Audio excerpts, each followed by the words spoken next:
ઓમ નમો નારાયણાય. શ્રીમદ્ભાગવત ચતુર્સ્કંદ અધ્યાય 28 પુરંજન આખ્યાન ચાલુ. સ્ત્રીના ચિંતનથી પુરંજનનો સ્ત્રીનો અવતાર અને છેવટે મોક્ષ. નારદવાચ સૈનિકા ભયનામનો યેર્બર્હિષન્મંદિદ્રષ્ટકારિણઃ પ્રજ્વારકાલકન્યાભ્યામ વિચેરુરવનિભિમામ. નારદજી બોલ્યા, હે પ્રાચીન બર્હિષ રાજા, પછી ભય નામના યવન રાજાના સૈનિકો તેની આજ્ઞા પાળતા પ્રજ્વાર તથા કાળકન્યા સાથે આ પૃથ્વી પર ફરવા લાગ્યા.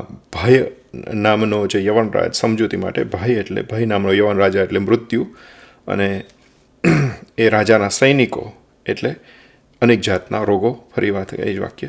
નારદજી બોલ્યા, હે પ્રાચીન બર્હિષ રાજા, પછી ભય નામના યવન રાજાના સૈનિકો તેની આજ્ઞા પાળતા પ્રજ્વાર તથા કાળકન્યા સાથે આ પૃથ્વી પર ફરવા લાગ્યા. હે રાજા, તેઓએ એક દિવસ એકાએક પુરંજનની નગરી ઘેરી લીધી. એ નગરી પૃથ્વીના સર્વભોગોથી ભરપૂર અને પેલા ઘરડા સર્પથી રક્ષાયેલી હતી. કાળકન્યાએ પુરંજનના હૃદયને બળાત્કારે ભોગવવા માંડ્યું કે જેના પરાભવથી પુરુષ તરત નિઃસાર બને છે. એ કાળકન્યા તે નગરને ભોગવવા લાગી એટલે સર્વ યવનો પણ ચારે દિશાઓના દરવાજામાં થઈ તે નગરીમાં પેસી ગયા ને આખી નગરીને અત્યંત દુઃખ દેવા લાગ્યા. અત્યંત દુઃખ દેવા લાગ્યા એનો અર્થ સમજૂતી માટે, શરીરમાં જેવી વૃદ્ધાવસ્થા દાખલ થઈ કે તરત નેત્ર વગેરે સર્વ દ્વારોમાં થઈ યવનોનો એટલે સર્વ જાતના રોગોનો પણ પેસારો થાય છે અને તેઓ આખા શરીરને દુઃખ દેવા માંડે છે. આગળ શ્રીમદ ભાગવત. એમ શહેર પીડાવા લાગ્યું એટલે તે ઉપરની મમતાના અભિમાનવાળો કુટુંબી પુરંજન એ મમતાથી વ્યાકુળ થઈ અનેક જાતના સંતાપ પામ્યો. પછી એ પુરંજનને પેલી કાળકન્યા વળગી પડી એટલે તેની શોભા નાશ પામી. તેનું મન કેવળ વિષયરૂપ બન્યું અને બુદ્ધિ પણ નાશ પામી. પછી પેલા ગંધર્વો તથા યવનોએ બળાત્કારે તેનું ઐશ્વર્ય હરી લીધું. એ રીતે પોતાની નગરી છિન્ન ભિન્ન થઈ. પુત્રો, પૌત્રો, અનુચરો અને અમાત્યો પ્રતિકૂળ થઈ અનાદર કરવા લાગ્યા. આ બધાની સમજૂતી માટે પુત્રો એટલે કે ઇન્દ્રિયોના પરિણામો, પૌત્રો એટલે કર્મો, અનુચરો એટલે ઇન્દ્રિયો અને અમાત્યો એટલે ઇન્દ્રિયોના દેવતાઓ. એ વાક્ય ફરીવાર. એ રીતે પોતાની નગરી છિન્ન ભિન્ન થઈ. પુત્રો, પૌત્રો, અનુચરો અને અમાત્યો પ્રતિકૂળ થઈ અનાદર કરવા લાગ્યા. તેમજ સ્ત્રી એટલે કે બુદ્ધિ, તેમજ સ્ત્રી પણ સ્નેહ વિનાની થઈ પોતાનો આત્મા પેલી કાળકન્યાથી ઘેરાઈ ગયો. કાળકન્યા એટલે અહીં વૃદ્ધાવસ્થા. કાળકન્યાથી ઘેરાઈ ગયો અને પાંચાલ દેશ એટલે વિષયો, પાંચાલ દેશ પણ શત્રુઓથી દૂષિત થયો. તે જોઈ પુરંજન એટલે પુરંજન અહીં જીવ, તે જોઈ પુરંજન દુરંત ચિંતા પામ્યો અને તેનો ઉપાય પણ તેને મળ્યો નહીં. આવો દીન થયેલો છતાં તે રાજા કાળકન્યાએ નિઃસાર કરેલા એવા પણ વિષયોની અભિલાષા રાખતો હતો અને પરલોકની ગતિથી તથા આ લોકના પુત્રાદિના સ્નેહથી રહિત થતા પુત્રો તથા સ્ત્રીને લાડ લડાવતો હતો. પોતાની નગરી ગંધર્વો અને યવનોથી દબાઈ ગઈ અને કાળકન્યાએ ભાંગી તોડી નાખી. તેથી એ રાજા અનિચ્છાએ પણ નગરીને છોડવા તૈયાર થયો. એવામાં પેલો ભય નામના યવનરાજનો મોટો ભાઈ પ્રજ્વાર ત્યાં આવ્યો અને તેણે પોતાના ભાઈનું પ્રિય કરવાની ઈચ્છાથી પુરંજનની આખી નગરી બાળી ભસ્મ કરવા માંડી. એમ નગરી બળતી હતી ત્યારે નગરવાસીઓ અને પરિવારની સાથે પ્રથમ કુટુંબથી આનંદ કરનારા પુરંજન પુત્ર પૌત્રાદિ સાથે સંતાપ કરવા લાગ્યો. નગરીનું રક્ષણ કરનાર પેલો નાગ પણ જ્યારે તે નગરી કાળકન્યા વડે ઘેરાઈ ગઈ ત્યારે પોતે પણ પ્રજ્વારથી પીડા પામી યવનોએ ઘેરી લીધેલા સ્થાનવાળો થઈ સંતાપ પામ્યો. તે આવી પડેલા મોટા સંકટથી અત્યંત ધ્રુજવા લાગ્યો અને પોતાનું કે નગરીનું રક્ષણ કરી શક્યો નહીં. પછી અગ્નિથી બળતા ઝાડના કોતરમાંથી જેમ સર્પ નાસવા ઈચ્છે છે તેમ ત્યાંથી નાસી જવા તેણે ઈચ્છા કરી. હે પ્રાચીન બર્હિષ રાજા, તે સમયે પુરંજનના અવયવો જ્યારે શિથિલ થયા, ગંધર્વોએ તેનું સામર્થ્ય હરી લીધું અને શત્રુ યવનોએ તેને ઘેરી લીધો ત્યારે તે રડવા લાગ્યો. એટલે કે કંઠમાં ઘરર ઘરડ અવાજ શબ્દ શરૂ થયો એટલે તે રડવા લાગ્યો. દીકરીઓ, પુત્રો, પૌત્રો, વહુઓ, જમાઈઓ, નોકરો તથા માત્ર પોતાના તરીકે બાકી રહેલું બીજું જે કંઈ ઘર ખજાનો અને સરસામાન વગેરે હતું તેના પરની અહમ મમતા સ્વીકારી ઘરમાં પડી રહેતો તે કુમતી પુરંજન તે વેળા સ્ત્રી સાથે વિયોગ થવાનો પ્રસંગ આવ્યો ત્યારે દીન બની આવો વિચાર કરવા લાગ્યો. હું પરલોકમાં પ્રયાણ કરીશ ત્યારે અનાથ થયેલી મારી આ સ્ત્રી પોતાના બાળકોનો શોક કરતી શી રીતે જીવન ગાળશે? મારે માટે તત્પર આ સ્ત્રી મેં ખાધું ન હોય તો ખાતી ન હતી, હું નાહ્યો ન હોઉં તો તે નાહતી નથી, હું ક્રોધાયમાન થયો હોઉં તો અત્યંત ત્રાસ પામે છે અને હું તિરસ્કાર કરું છું ત્યારે ભયથી મૂંગી થાય છે. વળી કોઈ બાબતમાં અજાણ્યા મને સમજાવે છે અને કોઈ વેળા હું પરદેશ જાઉં છું ત્યારે શોકથી દુબળી થાય છે. આવી આ સ્ત્રી ગૃહસ્થાશ્રમમાં આ માર્ગને ચલાવશે? હા, તે વીર માતા છે, પુત્રોવાળી છે, તેથી જીવન ગાળી શકશે અથવા મારા વિરહને નહીં સહી શું મરી જશે? આ મારા ગરીબ પુત્રો અને પુત્રીઓ હું પરલોકમાં જઈશ ત્યારે આધાર વિના ના થઈ સમુદ્રમાં ભાંગેલા વહાણવાળાની પેઠે કેમ જીવશે? એ રીતે પોતે શોક કરવાને અયોગ્ય હતો, છતાં દીન બુદ્ધિથી પુરંજન શોક કરતો હતો. તેવામાં તેને પકડી જવા જેણે નિશ્ચય કર્યો હતો તે ભય નામનો યવન રાજા, ભય એટલે કે મૃત્યુ, તે ભય નામનો યવનરાજ તેની પાસે આવી પહોંચ્યો એટલે તરત જ યવનોએ તેને પશુની પેઠે પકડી પોતાના ઘર તરફ ઘસેડવા લાગ્યા અને તેની પાછળ જીવનારા તેના સંબંધીઓ એટલે તે ઇન્દ્રિયો અને પ્રાણો, તેના સંબંધીઓ પણ અત્યંત આતુર થઈ શોક કરતા તેની પાછળ દોડવા લાગ્યા. વચનોથી ઘેરાયેલો પેલો નાગ પણ પુરંજનની પાછળ નગરી છોડી નાસી ગયો કે તરત જ એ નગરી વિખરાઈ જઈ પોતાના મૂળ કારણમાં મળી ગઈ. મૂળ કારણ એટલે 5 મહાભૂતોમાં શરીર મળી ગયું એટલે તે પોતાના મૂળ કારણમાં મળી ગઈ. બીજી તરફ અત્યંત બળવાન પેલો યુવાન પુરંજનને બળાત્કારે ઘસડી જતો હતો. બીજી તરફ અત્યંત બળવાન પેલો યવન પુરંજનને બળાત્કારે ઘસડી જતો હતો ત્યારે પણ તે રાજા અજ્ઞાનથી એટલો બધો ઘેરાયો હતો કે જેથી તેણે પોતાના પૂર્વ મિત્રનું તે વેળા પણ સ્મરણ કર્યું નહીં. પૂર્વ મિત્ર અર્થાત કાળના સપાટામાં આવી પડવા છતાં જીવ પોતાના પૂર્વ મિત્ર એટલે કે ઈશ્વરનું સ્મરણ કરતો નથી. એવું અહીં કે કેવું અજ્ઞાન છે એ દર્શાવવા વાક્ય છે. ફરી વખત શ્રીમદ ભાગવત. ત્યારે પણ તે રાજા અજ્ઞાનથી એટલો બધો ઘેરાયો હતો કે જેથી તેણે પોતાના પૂર્વ મિત્ર એટલે કે ઈશ્વર તે વેળા પણ સ્મરણ કર્યું નહીં. પછી એ નિર્દય રાજાએ પ્રથમ જે યજ્ઞ પશુઓનો યજ્ઞમાં વધ કર્યો હતો તેઓ તેના એ પાપનું તથા ક્રૂરતાનું સ્મરણ કરી ક્રોધે ભરાઈને તેને કુહાડાઓ વડે કાપવા લાગ્યા. તે પુરંજન સ્ત્રીના સંગથી દૂષિત થઈ અપાર અજ્ઞાનમાં એટલો ડૂબ્યો હતો કે જેથી તેની સ્મરણ શક્તિ નાશ પામી અને અનંત વર્ષો સુધી તેણે નરકની પીડા ભોગવી. છતાં તે પોતાની એ સ્ત્રીનું જ મનમાં સ્મરણ કરતો હતો. જેથી વિદર્ભ દેશના રાજા રાજસિંહને ઘેર ઉત્તમ સ્ત્રી તરીકે તે અવતર્યો. એ વેળા તેમનું નામ વૈદર્ભી રાખ્યું હતું અને જે અધિક પરાક્રમી હોય તેને પરણાવવી એવા પરાક્રમરૂપી પણથી પરણાવવાનો ઠરાવ કર્યો હોવાથી શત્રુના નગરોને જીતનારો પાંડ્ય દેશનો રાજા મલયધ્વજ યુદ્ધમાં સર્વ ક્ષત્રિયોને જીતી તે વૈદર્ભીને પરણ્યો. સમજૂતી માટે તે હોવાથી શત્રુના નગરોને જીતનારો એટલે કે અન્ય મતનું ખંડન કરવામાં ચતુર હોય એવો. પાંડ્ય દેશ એટલે કે પંડા એટલે નિશ્ચય બુદ્ધિ અને તેને યોગ્ય એ જે હોય પાંડ્ય એટલે કે પાંડ્ય દેશનો રાજા મલયધ્વજ એટલે મલયાચલવાળા દક્ષિણ દેશમાં ધજાની પેઠે દર્શન કરવા યોગ્ય. દક્ષિણ દેશમાં વિષ્ણુ ભક્તો વધારે હોય છે તેઓમાં તે રાજા મુખ્ય ભગવાનનો મોટો ભક્ત હતો. અને પરણ્યો અર્થાત પૂર્વજન્મના પુરંજનને તે બીજા જન્મમાં ભગવાનના ભક્તનો સંગ થયો. આખું વાક્ય ફરી વખત. એવા પરાક્રમરૂપી પણથી પરણાવવાનો ઠરાવ કર્યો હોવાથી શત્રુના નગરોને જીતનારો પાંડ્ય દેશનો રાજા મલયધ્વજ યુદ્ધમાં સર્વ ક્ષત્રિયોને જીતી તે વૈદર્ભીને પરણ્યો. મલયધ્વજે તે વૈદર્ભીમાં શ્યામ નેત્રવાળી એટલે કે એ પુત્રી એટલે કે જેને લીધે શ્રી કૃષ્ણનું દર્શન થઈ શકે છે તે શ્રી કૃષ્ણ સેવા ઉપરની રુચિ એટલે કે શ્યામ નેત્રવાળી પુત્રી અને 7 પુત્રો ઉત્પન્ન કર્યા.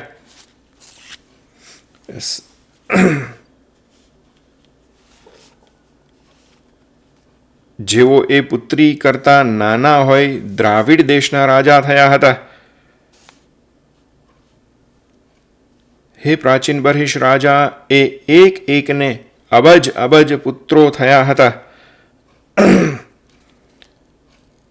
કે જેઓના વંશજો મન્વંતરો સુધી અને મન્વંતર પછી પણ પૃથ્વીને ભોગવશે. બધાનું સમજૂતી લાંબી છે એટલે બધી ડિટેલમાં નથી લેતા. તે એક એકને અબજ પુત્રો થયા હતા અને જેઓનો વંશજો મન્વંતર સુધી અને મન્વંતર પછી પણ પૃથ્વીને ભોગવશે. સૌથી પ્રથમ થયેલી એ રાજાની વ્રતનિષ્ઠ પુત્રીને અગત્ય ઋષિ પરણ્યા કે જેમાં દ્રઢચ્યુત નામે મુનિ થયો અને તે દ્રઢચ્યુતથી ઇધ્મવાહ નામે પુત્ર થયો. પછી રાજર્ષિ મલયધ્વજે પુત્રોને પૃથ્વી વહેંચી આપી.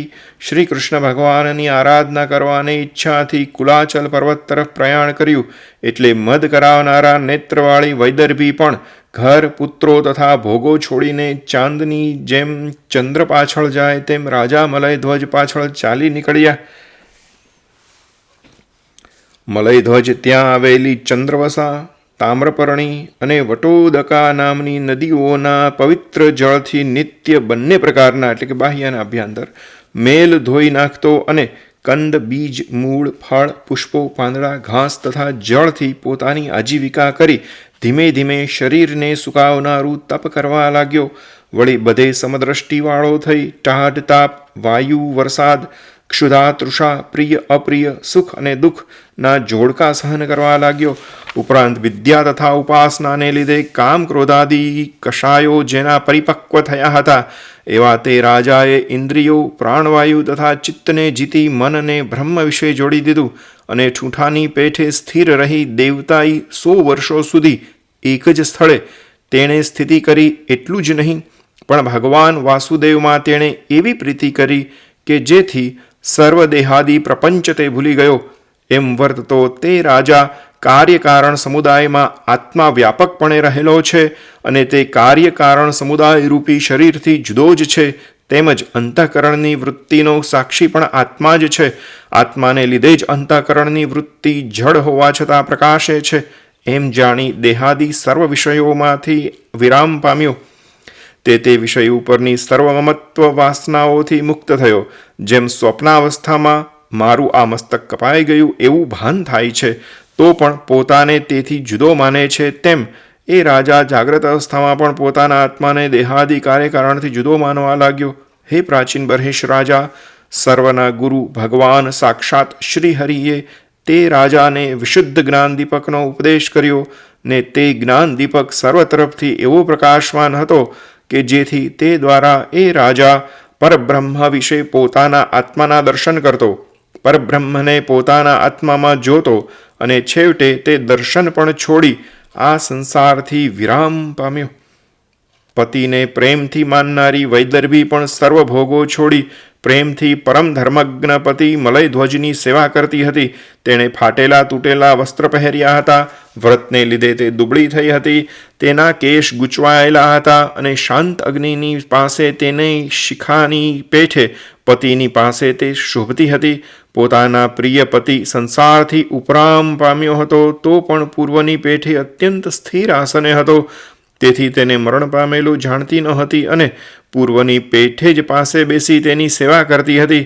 એમ સેવા કરતા જ્યારે તેણે પતિચરણમાં ગરમી ન જોઈ ત્યારે આ તો મરણ પામ્યા છે એમ જાણી ટોળામાંથી વિખૂટી પડેલી મૃગલીની પેઠે હૃદયમાં અત્યંત વ્યાકુળ થઈ. પતિ રહિત તથા રંગ થયેલી તે પતિનો શોક કરવા લાગી. તેમજ શોકના આંસુઓથી બંને સ્તનોને ભીંજવતી જંગલમાં મોટે સાદે રડવા લાગી. હે રાજર્ષિ, ઉઠો ઉઠો, આ સમુદ્ર સુધીની પૃથ્વી ચોરો તથા અધાર્મિક ક્ષત્રિયોથી ત્રાસ પામી છે, તેનું રક્ષણ કરવા તમે યોગ્ય છો.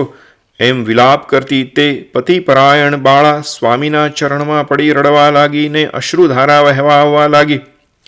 ત્યાર પછી વિલાપ કરતા કરતા તેણે કાષ્ઠની ચિતા રચી પતિના શરીરને તે ચિતામાં અગ્નિદાહ આપી પોતે પણ તેની પાછળ બળી મરવા વિચાર કર્યો.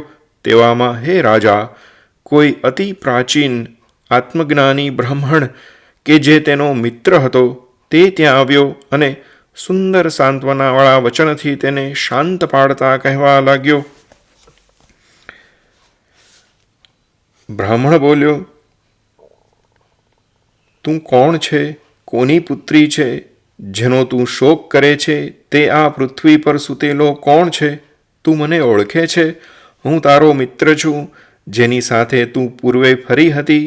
હે મિત્ર, તું કદાચ મને નહીં ઓળખે, પણ મારો કોઈ મિત્ર કે મારું નામ કે જેનું નામ મારા જાણમાં નથી, એમ તારું પોતાનું સ્મરણ છે ને? તું પૃથ્વીના ભોગોમાં આસક્ત થયો અને તેથી મને છોડી ભોગ ભોગવવાનું સ્થાન શોધતો ચાલ્યો ગયો હતો. હે આર્ય, હું અને તું માન સરોવરમાં રહેનારા બે મિત્ર હંસ હતા. આપણે 1000 વર્ષો સુધી ઘર વિના જ રહ્યા હતા. પણ હે બંધુ, તને વિષય સુખની ઈચ્છા થઈ, તેથી તું મને છોડી પૃથ્વી પર ગયો અને ફરતા ફરતા તે કોઈ સ્ત્રીએ બનાવેલું વિષય ભોગનું સ્થાન એક નગર જોયું અને એ નગરમાં 5 બગીચા, 9 દરવાજા, રક્ષણ કરનાર 1 કોટવાળ, 3 કોઠા, 6 વેપારીઓ, 5 દુકાનો, 5 પ્રધાનો અને તેનો સ્વામી સ્ત્રી હતી. હે પ્રભો, એ નગરના 5 બગીચાઓ તે 5 જ્ઞાનેન્દ્રિયોના શબ્દાદિ વિષયો, 9 પ્રાણના છિદ્રો તે 9 દ્વાર, પ્રાણવાયુ તેનો રક્ષક, પૃથ્વી, જળ અને તેજ 3 કોઠા, 5 જ્ઞાનેન્દ્રિયો તથા મન એ 6 સર્વ ઇષ્ટ વિષયો પૂરા પાડનાર વેપારીઓ, 5 કર્મેન્દ્રિયો તે 5 દુકાનો અને 5 મહાભૂતો તે 5 પ્રધાનોએ શરીરના અવિનાશી મૂળ કારણો સમજવા અને બુદ્ધિરૂપી સ્ત્રી એ નગરની સ્વામીની છે. એ શરીરરૂપી નગરમાં દાખલ થયેલો પુરુષ એટલે કે આત્મા સ્વરૂપને જાણી શકતો નથી. હે પ્રભો, એ નગરમાં બુદ્ધિરૂપી સ્ત્રીએ તને વશ કર્યો અને તેની સાથે રમતા તું મારા બ્રહ્મત્વની સ્મૃતિથી ભ્રષ્ટ થઈ તેના સંગથી જ આ અત્યંત પાપી દશા પામ્યો છે. તું વિદર્ભ રાજાની પુત્રી નથી, તેમ આ વીર કે જે અહીં મૃત્યુવશ થયો છે તે તારો પતિ નથી. પૂર્વે જે પુરંજનીએ 9 દ્વારવાળા શહેર એટલે કે શરીરમાં તને જે પૂરી રાખ્યો હતો તે તું તેનો પતિ પુરંજન પણ નથી. આ તો મેં સર્જેલી માયા છે કે જેને લીધે તું પોતાને પુરુષ અને સતી સ્ત્રી માને છે, પણ ખરી રીતે તું પુરુષ નથી કે સ્ત્રી પણ નથી, કેમ કે આપણે બંને શુદ્ધ જ છીએ. તું આપણા બંનેનું સ્વરૂપ હું કહું છું તે સાંભળ. હે જીવ, હું તે જ તું છે. ફરી વખત, હે જીવ, હું તે જ તું છે, મારાથી જુદો નથી તથા તું તે જ હું છું. તે તું લક્ષ્યમાં લે. વિવેકી વિદ્વાનો આપણા બંનેમાં લેશ માત્ર ભેદ કદી જોતા નથી. જેમ પુરુષ પોતાના એક જ સ્વરૂપને દર્પણમાં નિર્મળ, મોટું અને સ્થિર જુએ છે અને બીજાના નેત્રમાં મલિન, નાનું અને ચંચળ જુએ છે, એમ પોતાના એક જ સ્વરૂપને 2 પ્રકારનું જુએ છે, તેમ આપણા બંનેમાં પણ ધર્મભેદ દેખાય છે. ખરી રીતે આપણામાં ભેદ જ નથી. એમ હૃદયરૂપી માન સરોવરમાં વસનારા ક્ષેત્રજ્ઞ એટલે કે જીવને હંસે એટલે કે પરમાત્માએ બોધ આપ્યો, એટલે તે સ્વસ્થ થયો, સ્વરૂપમાં રહ્યો અને ખૂબ વિચાર કરતા ઈશ્વરથી જુદો પડવાથી વિષયાભિલાષાની બુદ્ધિ વડે નાશ પામેલી પોતાની સ્મૃતિને એટલે હું બ્રહ્મ છું એવું જ્ઞાન ફરી પામ્યો. હે પ્રાચીન બર્હિષ રાજા, આ પુરંજનના આખ્યાન રૂપે અધ્યાત્મ જ્ઞાન જ મેં તમને પરોક્ષ રીતે દર્શાવ્યું છે. ખરી રીતે આ આખ્યાન એક રૂપક છે, કેમ કે જગતનું કલ્યાણ કરનારા ભગવાન પણ પરોક્ષ એટલે કે રૂપકની રીતે આત્મજ્ઞાન ઉપદેશાય તે જ પ્રિય છે. આ સાથે આ 64 શ્લોકનો અધ્યાય 28મો પૂર્ણ થાય છે. બર્હિષ્મન્ને તદધ્યાત્મ પારોક્ષેણ પ્રદર્શિતમ યત પરોક્ષ પ્રયોદેવ ભગવાન વિશ્વભાવનઃ ઇતિ શ્રીમદ ભાગવત મહાપુરાણમાં ચતુર્સ્કંદ વિશે અધ્યાય 28મો સમાપ્ત. અધ્યાય 29મો આવશે. પુરંજન આખ્યાનનો ઉપસંહાર. સ્ત્રી સંગથી સંસાર અને ઈશ્વર સંગથી મોક્ષ.